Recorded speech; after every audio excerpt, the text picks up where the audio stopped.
হঠাৎ করে মিষ্টির ক্রেভিং হলে এই মিল্ক পুডিংটা চটপট বানিয়ে ফেলতে পারবে।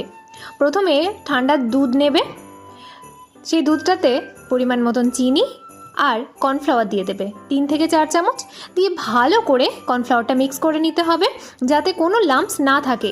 ভালো করে মিক্স হয়ে যাওয়ার পরে কড়াতে মিডিয়াম টু লো আঁচে 4 থেকে 5 মিনিট কন্টিনিউ নাড়তে হবে। এরকম একটা থিক কনসিস্টেন্সি হয়ে যাবে।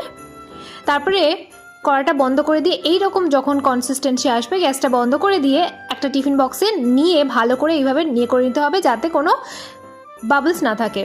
তারপরে ফ্রিজে 2 থেকে 3 ঘন্টা ঠান্ডা করে নাও। ঠান্ডা করে নেওয়ার পরে সেটাকে ডিমোল্ড করে ফেলে নিজের পছন্দের মতন সাইজে কাট করে নাও। এভাবে কাটা হয়ে গেলে গুঁড়ো দুধ নিয়ে নিতে হবে। গুঁড়ো দুধে প্রত্যেকটা সাইজকে প্রত্যেকটা অংশকে নিয়ে এইভাবে গুঁড়ো দুধে কোট করে নিয়ে সবাইকে সার্ভ করো, সবাই খুশি হয়ে যাবে।